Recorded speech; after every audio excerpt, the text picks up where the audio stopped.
Alright guys, so I'm gonna do my review for the changes to the Joust meta, quote, for the newest, big meta changing patch for Smite. Of course, the patch was aimed directly at Conquest, as it should be, and it made a lot of changes that impacted the way that the game was played at a competitive level, and it's, still being worked through. The changes are seemingly so significant that it's even changing the way that many roles are being played, things like that. So what does this patch mean for Joust, you're probably wondering, as a lot of people have been asking me. Well, one big thing is that the Sprint 3 change makes Hunters a lot more beatable for kite-based gods like Hebo, Poseidon, Vulcan, Chang'e. All of these gods that Hunters really need to rush down and try to close the distance on and continue to damage them while doing so. That's going to be a lot easier for them to overcome those matchups, right? They're going to have to build into Fatalis now because, which most of them had been doing in Joust anyway. In Joust you have the leisure of going like at least one leisure item like a Fatalis or a Heavy Hammer, if you will. And now they basically have it's necessary, entirely necessary to get that Fatalis. You might still want Sprint sometimes, but at least now you can, people will experiment more. Like, I like the change because now it's not just auto Sprint for Hunters, right? You can experiment more with things like Blink. I've had a lot of success with Blink on her versus Vulcan. On anyone versus Vulcan, really. Anyone that you need to close the gap against that's just looking to throw down damage and continuously hammer you while you try to bridge the gap between you and them, then you're gonna really benefit from the Blink there. Other than that, let's see. Mercury. Oh, here's the thing. Mercury is gonna have a lot of trouble, right? Before the change to Shield of the Underworld, Mercury was like top dog. He's really fucking difficult to beat because he can just go full crit and you can barely say anything about it. Now, Nemean plus Shield of the Underworld completely shits on Mercury's face. So what Mercury is almost always forced to do is go Sprint 3 early and take out the take out his opponents before they can really get that shield online and all that defense.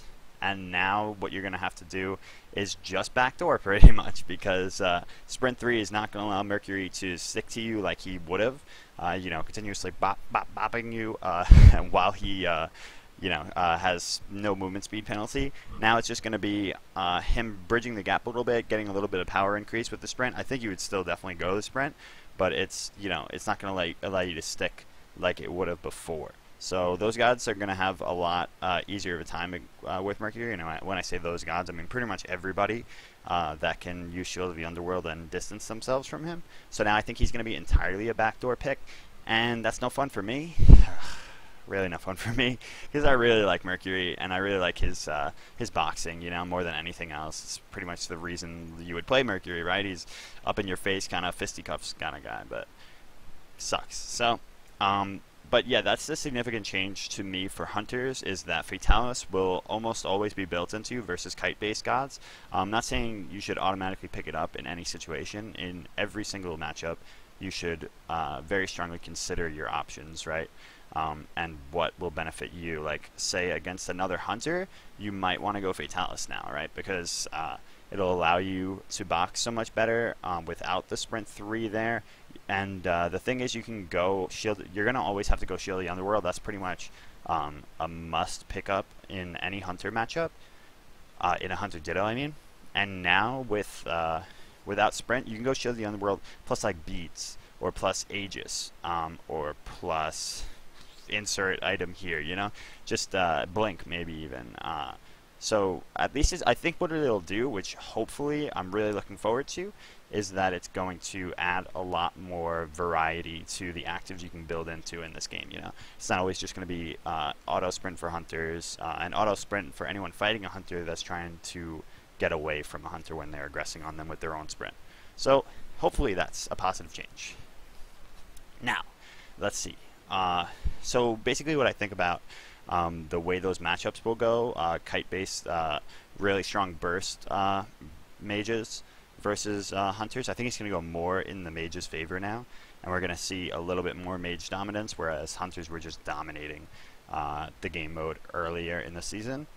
Now, the change to pen boots for mages is really strong because now they don't have to like awkwardly rush into Obsidian Shard, which most mages were doing just to try to get some structure damage and try to get a little bit of early pen on, especially if they get a defensive item. Then the Obsidian Shard is kind of worth it, but if they're not building into early defense, then early pen wasn't really doing much for you. Like an item like Obsidian Shard, all you're really getting it for is the pen. So building into that really slows down your build. Now you can go the pen boots. Know that if they go early defense, you're covered. Know that you have more tower poke than you would have, and you can go into earlier, proper counter building, counter itemization. So like Scylla, you would. Oh, sorry guys, I keep getting out of breath. Basically, the reason I kind of suck at these types of reviews, I've been trying more and more to get myself into doing them, is I have a lot of anxiety. I actually have a panic disorder that I was diagnosed with, and it always feels a little disingenuous of me to try to get through these videos with like a professional tone and a stern face. It's a little different from streaming, which is my primary environment, what I'm accustomed to and everything. So yeah, any awkwardness you sense with these videos, it's entirely just that anxiety kind of acting up. So the more I get comfortable though with YouTube as one of my main mediums, the more I'll settle in. So the pen boots though, I think definitely allow you to itemize differently. I was noticing that when I played Scylla, a god that I was really picking up a lot in Joust more often lately because of her amazing late game. Now she has a strong early game too, right? Because early pen boots, they're amazing for Scylla because if they go early defense to try to make her early game even harder for you, it's going to allow you to alleviate some of that, and it's also going to allow her to pick up more stuff than just like an early Obsidian Shard. She can even go like an early fucking Soul Reaver if she wants, if the enemy goes into a lot of health options, things like that. So it'll allow the itemization to really vary more, and I think that's a lot of what this patch did, and I think that's really cool. Let's see. Rattata. The introduction of Rattata. This god, Ratatasker, of course, that has been annoying the fuck out of people in Conquest since his release. And it seems like even the nerf didn't change that much for him.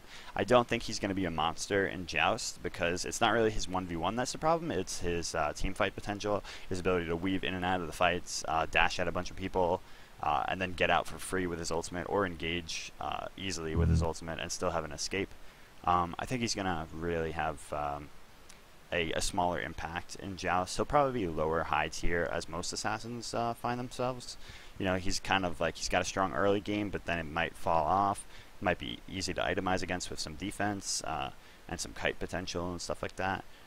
So major changes, I'd say assassins are going to have a lot of trouble without the Sprint 3 because things like Kali, the Mercury, stuff like that really suffer without having that constant movement speed while having no penalty to auto-attacking. So what those gods are probably going to be looking into, same with like Vamana, they're going to all be building Fatalis more. Fatalis instead of Sprint. So I'd probably recommend to you that unless you're trying to counter someone's slows, you don't build into Sprint that much anymore, right?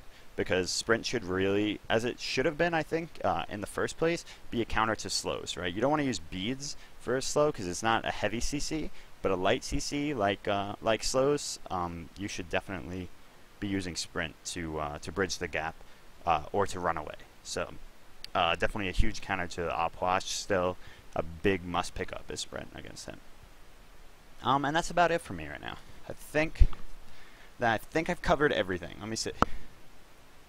Some people have been asking about Ao Kuang, his Joust potential, because we've seen a lot of players picking Ao Kuang a lot more lately. I think that's just a trend because of the changes to his place in the meta after like Cyclone started picking him more in solo lane, and now a lot of people have been trying it out. He's very strong in lane, but I don't think he's great in Joust at all. I got to be honest. The reason for that is that his push is extremely lackluster, and his entire existence is countered by Shield of the Underworld. You can't ult someone while they have Shield of the Underworld proc. It won't kill them for some reason. And the execute doesn't work. I don't know why, but so Shield of the Underworld is both a huge counter to him because he's all heavy burst, like he's an all-in god. He doesn't really like poke you and go out and poke you again or anything. Like when he's committed, he's been 100% committed, and if you pop that Shield of the Underworld, you completely shit on the Yao Guang, both because he can't execute you and because he's getting so much damage reflected back to himself. And other than that, Magi's completely shuts down his ult. If you didn't know, you can just use Magi's against his ult, and they're basically forced into a Fist of the Gods, which is already an active slot that he can't use now, other than for popping your Magi's. So, yeah. I think that's about it, though. Yeah. So hopefully, like I said, this patch brings about a lot of positive changes for Joust. I know we're probably getting a major rework soon, which is going to be really cool. I have very high hopes for it. I'm hoping that Hi-Rez will answer our prayers and will give us a little bit more bans, as well as hopefully like a restructured map. I don't know if that's how extreme they're planning on going with it, but I know that they are planning to release a Joust objective, because that's been data mined and stuff. As long as the data mine is 100% accurate, which it has proven to be time and time again, then we can look forward to something like that. Probably something like a Gold Fury for Joust, and hopefully that is exploitable and brings more skill to the game mode. So thank you guys so much for watching. I am Eager NShadow, and you can follow me on Twitter, on Twitch. All that stuff's going to be below. Feel free to leave a comment or find me on my stream or Twitter at any time and talk to me there, guys. Thank you so much for watching, and peace.